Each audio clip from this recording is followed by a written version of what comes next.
ونصلي ونسلم على رسوله الكريم اما بعد فاعوذ بالله من الشيطان الرجيم بسم الله الرحمن الرحيم خذ من اموالهم صدقة تطهرهم صدق الله العظيم۔ حضور نبی کریم صلی اللہ علیہ وسلم کے زمانے میں ایک شخص ثعلبہ بن حاطب انصاری لوگوں کے اندر اپنی عبادت کی زیادتی کی وجہ سے بڑا مشہور تھا۔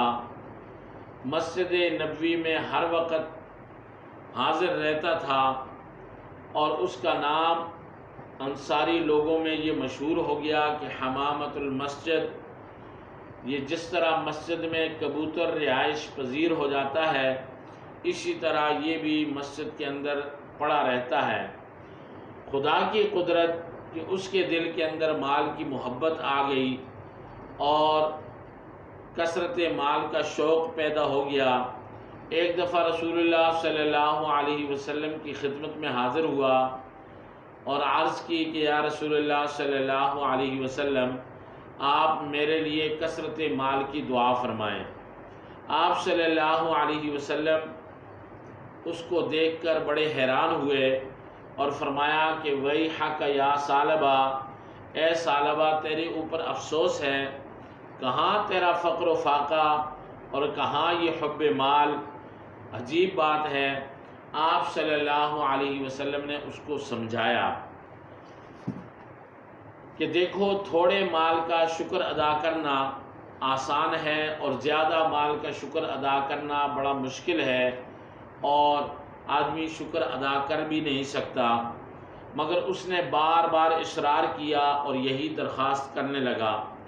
آپ صلی اللہ علیہ وسلم نے اسے بارہا سمجھایا اور اپنی مثال پیش کی اور بتایا کہ تجھے یہ بات پسند نہیں ہے کہ میری طرح فقر و فاقہ کی زندگی گزارے۔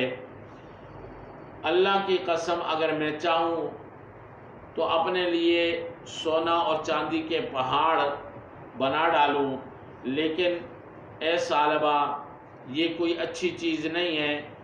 الفقر فخری، کہ فقر و فاقہ میرا فخر ہے اور میرا یہ قابل افتخار ہے۔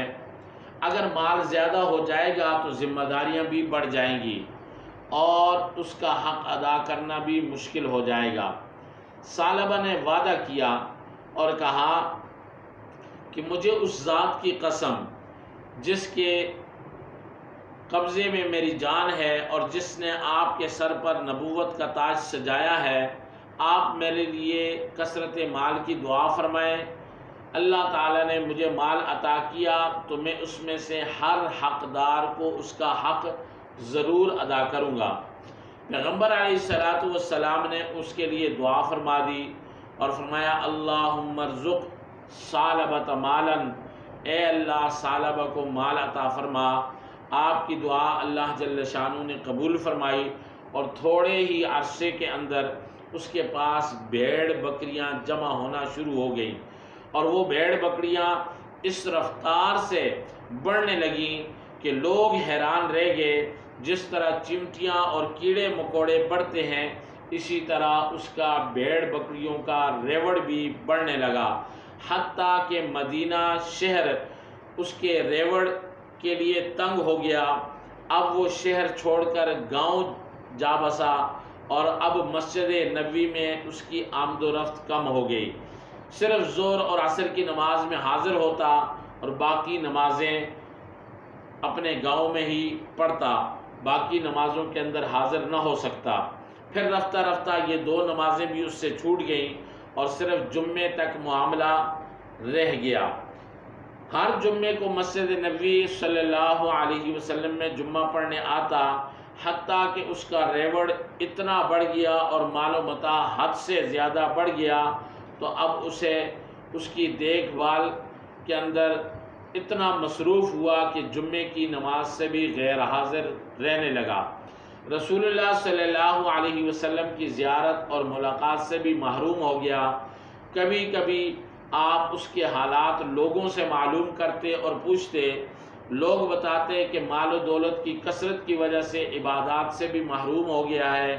آپ نے فرمایا یا ویحا ثعلبہ، یا ویحا ثعلبہ، ثعلبہ پر افسوس، ثعلبہ پر افسوس۔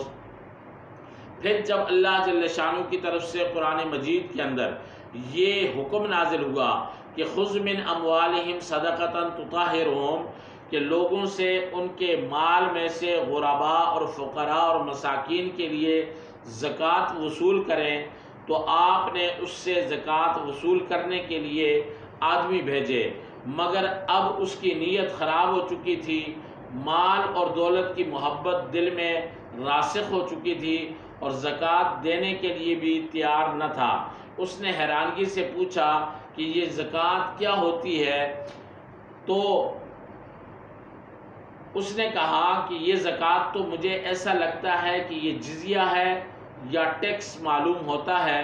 تو انہوں نے قرآن مجید کی آیات پڑھ کر سنائی اور اللہ کا حکم اس مال میں اللہ رب العزت کی رضا کے لیے جو تجھے ادا کرنا ہے، لیکن وہ پھر بھی انکاری رہا۔ رسول اللہ صلی اللہ علیہ وسلم نے جب یہ ساری بات سنی تو افسوس ہوا اور فرمایا یا ویح ثعلبہ، ثعلبہ کی حالت پر افسوس ہے۔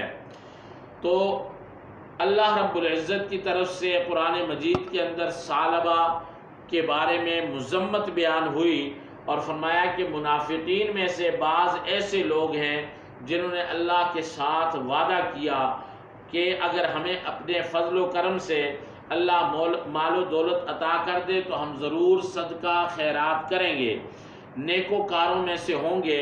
پس جب اللہ تعالیٰ نے اپنے فضل و کرم سے ان کو مال دے دیا اور تو انہوں نے بخل کیا اور منہ پھیر لیا اور روگردانی کی۔ ثعلبہ کے رشتہ داروں نے اسے ملامت کی اور کہا کہ اب تو تیرے بارے میں قرآن مجید کی آیت بھی نازل ہو گئی۔ اب یہ ثعلبہ اپنا مال لے کر رسول اللہ صلی اللہ علیہ وسلم کی خدمت میں حاضر ہوا اور کہنے لگا کہ یا رسول اللہ، آپ میری طرف سے صدقے کا مال قبول فرمائیں۔ آپ نے فرمایا کہ اللہ جل شانہ نے مجھے آپ سے صدقہ لینے سے منع فرما دیا ہے۔ وہ کف افسوس ملتا ہوا واپس چلا گیا اور اپنے سر میں مٹی ڈالنے لگا۔ آپ نے فرمایا کہ یہ سب کچھ تیرا اپنا کیا دھرا ہے، اب میں کیا کر سکتا ہوں۔ ثعلبہ اس حالت میں اپنے ڈیرے پر چلا گیا اور اس کی بدبختی کہ رسول اللہ صلی اللہ علیہ وسلم اسی ناراضگی کے عالم میں اس دنیا سے رخصت ہو گئے۔ اگلے سال پھر ثعلبہ حضرت سیدنا صدیق اکبر کی خدمت میں اپنا مال لے کر حاضر ہوئے تو آپ نے یہ فرما کر اسے واپس کر دیا کہ جب رسول اللہ صلی اللہ علیہ وسلم نے آپ کا مال قبول نہیں کیا تو میں آپ کا مال کیسے قبول کر سکتا ہوں۔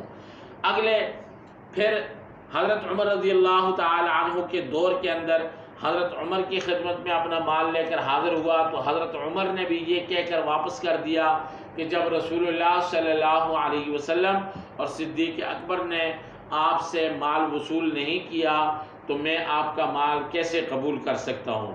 حضرت عثمان رضی اللہ تعالی عنہ کے دور کے اندر ان کی خدمت میں حاضر ہوا، انہوں نے بھی اس کے مال کو لینے سے انکار کیا اور ثعلبہ انہی کے زمانے کے اندر نامرادی اور ناکامی کی حالت میں مر گیا اور توبہ سے محروم ہوا۔ اس تمام واقعے سے یہ بات پتہ چلتی ہے کہ کثرت مال کا کیسا برا نتیجہ ہوتا ہے اور کثرت مال کا انجام کیا ہے۔ مال و متاع کی وجہ سے اللہ اور اللہ کے رسول سے دوری ہو جاتی ہے۔ ثعلبہ کا عبرتناک انجام سب کو دیکھ لینا چاہیے۔ اعاذنا اللہ منہا، اللہ جل شانہ مجھے آپ سب کو اس طرح کے کثرت مال سے بچنے کی توفیق نصیب فرمائے۔ وآخر دعوانا ان الحمدللہ۔